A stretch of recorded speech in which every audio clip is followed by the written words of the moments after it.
the ordinary people, the spiritual decline yielded darkness.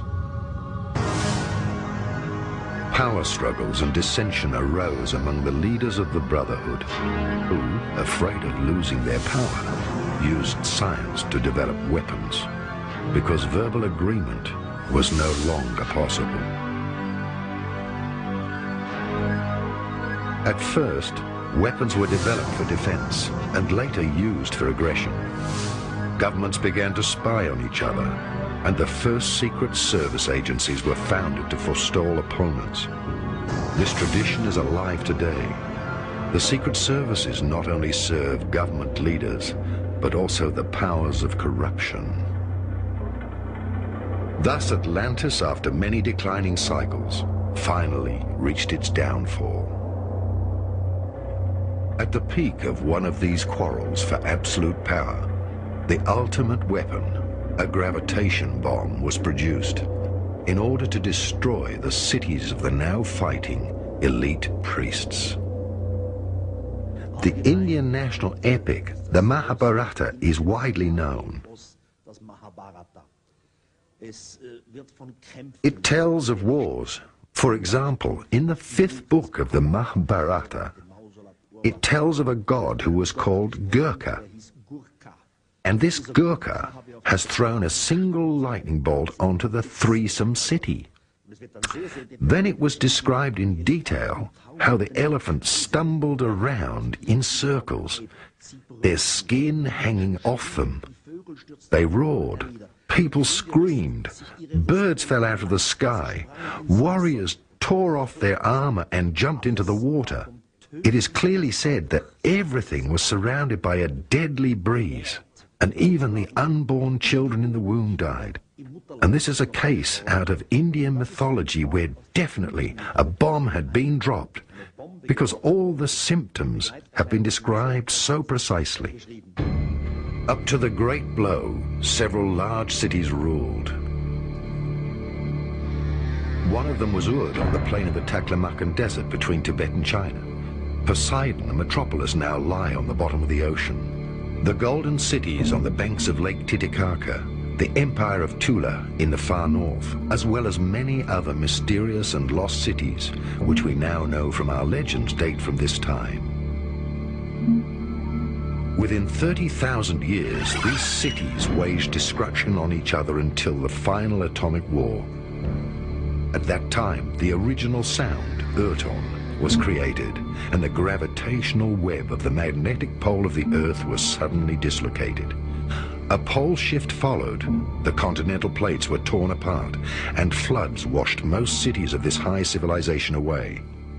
Da gibt's eine sehr, sehr brisante Geschichte, die eigentlich niemand kennt. There is a story that nobody really knows. As everyone knows, uranium has a specific nuclear value, uranium-214 to 235, which is needed, for example, for bombs and nuclear power stations. And this uranium must always be kept within a certain limit of radiation.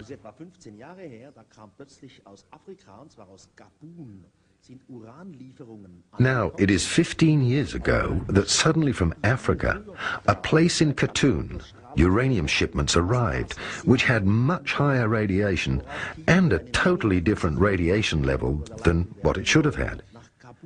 As a result, many physicists under the leadership of the UNO went to Khatun, to this particular mine where the uranium came from. What did they find? It's hard to believe. A huge depot of obviously melted uranium elements. The UNO published 2 big books about it. Approximately 100 scientists are involved. They're arguing, how is it possible?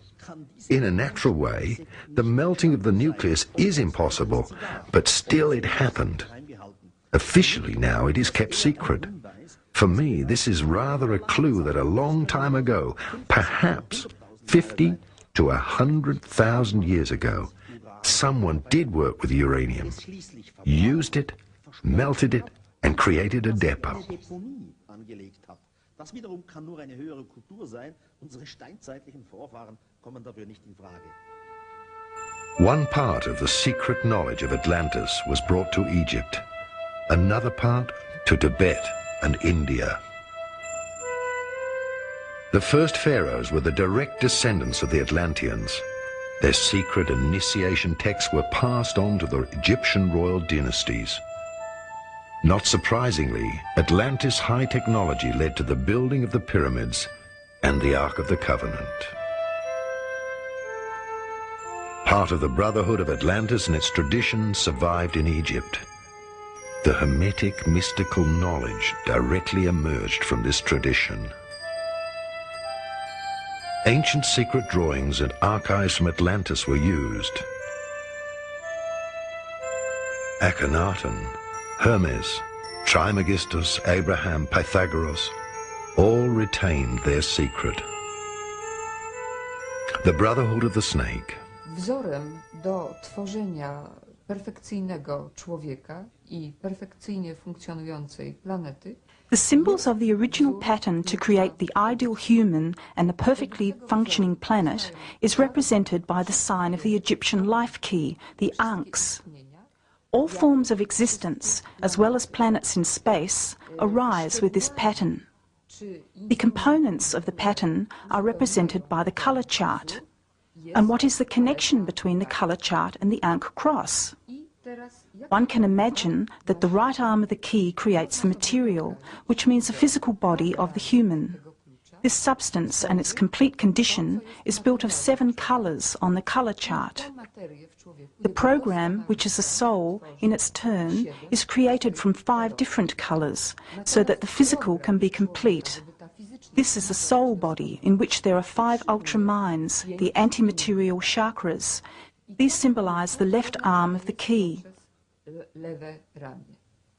Podtrzymujące ramię, obydwa te ramiona wagi, są zerem, ale są zerem pełnym, jest to zero pełne życia. The lower section, which supports the 2 arms, is the zero zone. It is also called spirit or monad, the univalent element.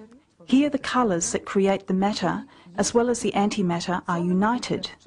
Here all experiences are stored, those of the physical body in the positive arm, as well as those of the soul in the negative arm. These are the areas of energy that occur throughout incarnations. So one can say that the zero zone is pulsing with life. The 4th element, the ring of life keys, represents the consciousness, which harmonizes the balance of the scales. The consciousness looks after its tools, that is, the physical body, the soul body and the mind body, and is responsible that none of these bodies destroys itself, independently from its life's experiences. Through this practice, the pattern of the life key stays complete with us. This role of consciousness was indispensable, especially on Earth, because here one constantly tries to change the meaning of the 12 colours. Man has constantly tried to manipulate the laws. This, nevertheless, was the price to pay for universalizing the body. Żeby zuniwersalizować ciało.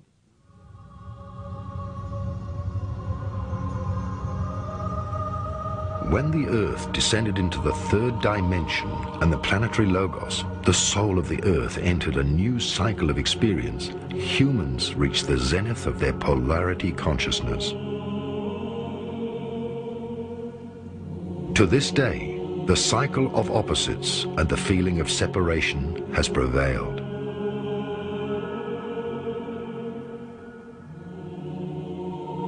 One could say that when Atlantis and its continent sank, the Earth left the 4th and 5th dimensions to enter the realm of the 3-dimensional material structure. With the fall in the 3rd dimension, the remaining human race lost consciousness of the oneness of all things. Polarity awareness took over, and instead of harmony, more and more opposites entered the consciousness and the actions of human beings. Even the elite priesthood was affected, and they dogmatically defended their truths. 2 major brotherhoods arose on Earth, both influenced by Shambhala and Agartha. Together they are called the Brotherhood of the Snake.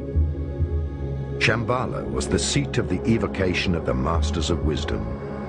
Agartha was the seat of the invocation of the Masters of Wisdom. Together, they embodied the universal polarity of opposites. In the outer world, each brotherhood held the other one to be the Dark Brotherhood, the Black Magicians. The battle between the polarities of the brotherhoods took place over an incredibly long period and reached its peak in the Second World War. The two opposites, the Sun, Illuminati, and the Moon, Luminari, face each other and struggle for power, yet neither of them can win.